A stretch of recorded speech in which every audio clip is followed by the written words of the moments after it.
한번 따라합시다. 그때나 지금이나 똑같구나. 네. 예수님이 계셨던 그 첫 번째 부활절 때도 그랬고, 또 사도 바울이 복음을 전파했던 그 초대교회의 상황도 그러했고, 그리고 오늘날도 마찬가지. 부활에 대해서 의심을 품고, 요즘 이제 유행하는 용어 가운데 하나가 합리적 의심이라고 이런 말을 많이 하는데요. 성경은 비합리적인 요소가 굉장히 많습니다. 어떻게 사람이 물 위를 걸을 수 있어요? 어떻게 가다가 쪼개질 수가 있어요? 어떻게 돌에서 갑자기 물이 솟아오를 수 있고 하늘에서 먹을 것이 떨어져 내릴 수가 있어요? 어떻게 죽은 자가 살아날 수가 있어요? 갑자기 아픈 사람이 어떻게 기도 한번 받았다고 몸이 치유될 수가 있어요? 성경은요, 합리적 의심이 너무너무 많아요. 그러나 그것은 다 진실이고 사실입니다. 성경은 우리의 합리적인 생각을 다 뛰어넘는 기적의 연속이에요. 하나님이 천지를 6일 만에 창조했다는 사실이 여러분 도저히 이해가 되지 않죠. 이것은 놀라운 기적입니다. 하나님 자신이 사람의 몸을 입고 와서 범죄한 인간을 위해서 십자가에서 대신 죽었다는 사실도 이해할 수가 없고, 그리고 그분이 3일 만에 다시 부활했다는 사실도 이해할 수가 없는 거죠. 그래서 여러분, 믿음은 이해에서 오는 게 아닙니다. 내가 그것을 이해함으로써 믿음이 발생한 게 아닙니다. 예수님께서 부활하신 첫 번째 부활절 주일에 주님이 기대하시는 바가 있었어요.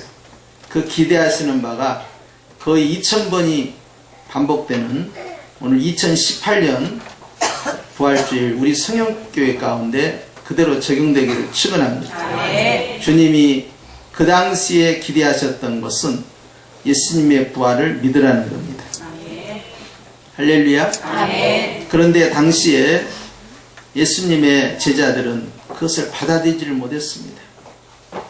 그리고 예수님께서 또한 40일 동안 이 땅에 계시면서 제자들에게 여러 번 나타나시고 증거를 하시고, 또 지상 선교 명령을 내리시는 마태복음 28장 16절에서 20절 말씀을 하고 있는 와중에도 예수님의 부활을 의심하는 자가 있었다라고 기록되어 있고, 심지어는 성령께서 오시고 교회가 시작되며 바울이 변화가 되어서 많은 이방 지역의 교회를 세워가는 과정 가운데 고린도 교회 안에 예수님의 부활을 믿지 못하는 성도가 있었다는 겁니다.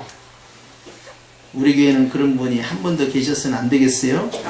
예수님께서 기대하시는 첫 번째 부활절의 기대치는 예수님의 부활을 믿으라는 것이었고, 두 번째로는 그 부활은 나의 부활이 아니라, 따라서 합시다, 우리의 부활이다. 예수님의 부활이 나의 부활, 우리의 부활이 되었을 때 이 부활은 기쁨의 부활이 되는 것입니다. 그분의 이야기가 아니라 나의 이야기가 되어야 되는 것이죠. 그렇기 때문에 예수님과 함께 죽었고 예수님과 함께 살아났고, 이 부분이 따라서 합시다, 구원의 기쁨. 주님은 이 구원의 기쁨을 유지하는 것, 이것이 부활의 기쁨인데요, 이 부활의 기쁨, 구원의 기쁨을 위해서 해야 할 것이 뭐냐면, 따라서 구원의 확신, 부활의 확신, 전부 같은 개념이에요. 그렇기 때문에 내가 구원받았다 하는 것은 예수님께서 부활했다는 확신과 연관되어 있고, 내가 그 구원에 대해서 감사하고 기뻐한다 하는 것이 예수님의 죽으심에서 부활한 것에 대한 기쁨이 포함되어 있는 것입니다. 그렇기 때문에 우리는 그걸 알겠어 이렇게 표현합니다. 부활의 기쁨과 구원의 기쁨을 표현하기를 따라서 합시다. 첫사랑이다. 그래서 주님께서 네가 처음 사랑을 회복해야 한다 할 때 그 처음 사랑은요, 그것은 바로 구원의 기쁨에서, 부활의 기쁨에서 출발하는 것이기 때문에 우리가 이 2018년도 이 부활절 예배를 통하여 하나님께 드려야 할 예물은 바로 우리 마음의 기쁨인 것입니다. 그래서 매 주일마다 부활절이고요. 매 주일마다 부활의 기쁨을 채우지 할 것인데, 바로 이걸 위해서 성령께서 우리에게 예수님의 부활은 교회의 부활, 바로 나의 부활이다 하는 걸 강조하시는 것입니다. 이것을 충만히 채워가는 교회가 건강한 교회예요. 그래서 그분이 살아나셨다더라 아무 의미가 없습니다. 그분과 함께 누가 살아났습니까? 내가 살아난 겁니다. 할렐루야. 그렇기 때문에 다시 출발한 것이, 이제 사망의 권세에서, 슬픔의 권세에서, 근심과 낙심, 절망, 불안, 두려움 가운데 갇혀있는 데서 해방된 것이, 그런데 첫 번째 부활절 날 주님의 은혜가 임하였건만 여전히 제자들은 두려워했었고 근심하고 있었고 슬퍼하고 있었고 의심의 감옥에 갇혀 있었습니다. 주님이 그걸 깨뜨리는 거예요. 주님이 사망의 권세를 깨뜨리고 무덤의 권세를 깨뜨리고 멸망의 권세를 깨뜨린 것처럼 주님이 이제 우리 안에 오셔서 우리 안에 있는 의심의 감옥을 깨뜨리고 근심과 낙심과 불안이라는 쇠사슬을 깨뜨리시고 담대히 나아가기를 원하시는 겁니다. 복음의 능력은 바로 부활의 권세인데요. 예수님과 함께 사는 성도는요, 주님이 승리하신 것이 내 승리가 돼야 되고 주님의 일어남처럼 나도 일어나야 되고요. 그렇기 때문에 마음의 성전이 무너져서는 아니 되고 내 안에 구원의 확신, 구원의 기쁨, 부활의 확신, 부활의 기쁨, 이것이 항상 존재해야 됩니다. 왜냐하면 이것이 앞서 말씀드린 것처럼 바로 주님을 향한 첫사랑의 출발이기 때문에 그러합니다.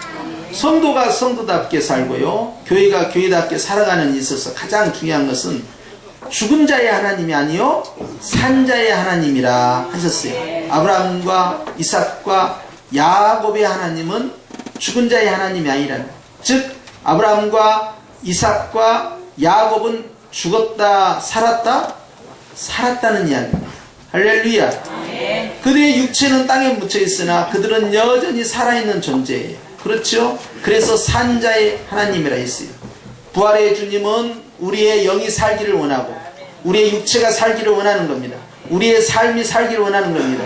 그래서 주님께서 먼저 영으로서 우리 영혼을 거듭나게 하시고, 그리고 예수님의 재림을 통하여서 우리의 육체를 다시 살리셔서 영원한 생명으로 인도하시는 것입니다. 그렇기 때문에 우리의 심령이 무너져서는 아니 됩니다.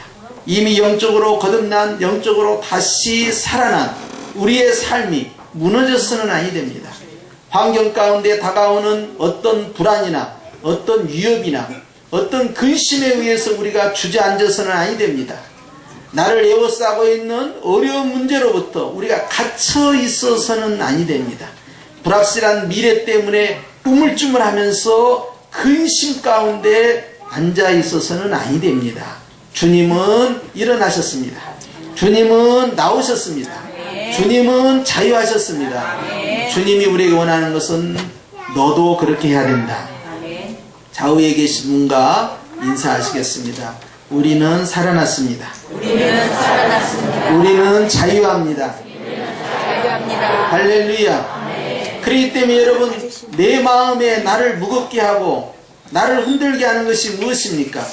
어떤 걱정입니까? 어떤 염려입니까? 어떤 불안입니까? 어떤 두려움입니까? 어떤 의심입니까? 어떤 미래에 대한 불확실성입니까? 하늘이나 땅이나 높음이나 기쁨이나 기근이나 적신이나 전쟁이나 위협이나 칼이나 그 어떤 장래의 것이라 할지라도 너를 무너뜨릴 수 없다. 너를 가둬놓을 수 없다. 너를 주의 사랑에서 끊어놓을 수 없다. 누가 저 미래를 향하여 불확실하다고 말하냐? 저 미래는 확실합니다. 저 미래의 확신은 오늘 지금 부활 가운데서 결정이 이미 된 것입니다. 여러분, 콩 심으면 뭐가 나와요? 콩나물이 납니다. 여러분, 이미 부활의 첫 열매가 되어서 주님께서 우리 안에 심겨졌고 부활의 나무는 우리 안에서 이미 자라나고 있습니다. 이미 시작되었습니다. 따라서 합시다. 영생을 얻었고 영생을 가졌고 사망에서 생명으로 옮겨졌느니라. 이미 시작된 복이에요. 할렐루야. 그렇기 때문에 예수님의 부활은 예수님을 믿는 순간부터 출발했기 때문에 여러분, 우리는 다 부활의 은혜 가운데 있는 성도들마다 미래의 영생의 복이 내 안에서 벌써 시작되었다. 변함이 없고 변개되지 않습니다. 그렇기 때문에 나는 주님을 향하여 약해질 수 있어도 주님은 나를 향하여 변함이 없다는 사실, 어제나 오늘이나 영원토록 한결같다는 것입니다. 할렐루야. 내가 그분을 붙잡음으로 영생이 임하는 게 아니라 그분이 나를 붙잡고 있으므로 내 연약한 믿음 가운데에서도 나는 천국문으로 들어가는 것입니다. 승리하신 주님, 어떤 인간도 극복할 수 없었던 죽음, 그것을 3일 동안 침묵하고 계시다가 드디어 주님께서 선포하셨습니다. 승리하셨노라. 그리고 우리는 그것을 기뻐합니다. 바로 나의 기쁨이요 이 땅에 있는 구원받은 인류의 기쁨이기 때문에 그러합니다. 그렇기 때문에 여러분, 죽음에 대해서 두려워하지 않는 것이 바로 복음입니다. 미래에 대해서 두려워하지 않는 것이 바로 복음입니다. 불확실한 것에 대해서 흔들리지 아니한 것이 복음입니다. 경험하지 않는 일에 대해서 두려워하지 않는 것이 바로 복음이에요. 염려나 걱정이나 근심에 갇혀있지 아니하고 오직 예수님 한 분을 더 크게 보는 것, 그것이 바로 복음입니다. 바로 부활의 복음은 우리를 담대하게 만듭니다. 왜냐하면 담대하라, 내가 세상을 이기었노라 하시니라 그랬어요. 주님이 이기셨으므로 히브리서 저자는 시험을 받으시고 시험을 이기신 주님께서 또한 시험당하는 우리를 능히 도와주시느니라. 할렐루야. 그렇기 때문에 여러분, 두려움이 없는 신앙, 바로 부활의 신앙입니다. 나는 연약하나 그분은 강하심으로 그분이 나를 품고 가고 있기 때문에 나의 삶이 아니라 주님과 함께하는 삶, 바로 승리의 길입니다. 오늘 여러분, 이 부활절을 통하여서 주님이 원하시는 예물, 주님이 원하시는 제사가 있습니다. 부활에 대한 확신과 기쁨입니다. 이 예물로 하늘 보좌 앞에 나가는 예배자가 되시기를 주의 이름으로 축원합니다. 기도하겠습니다.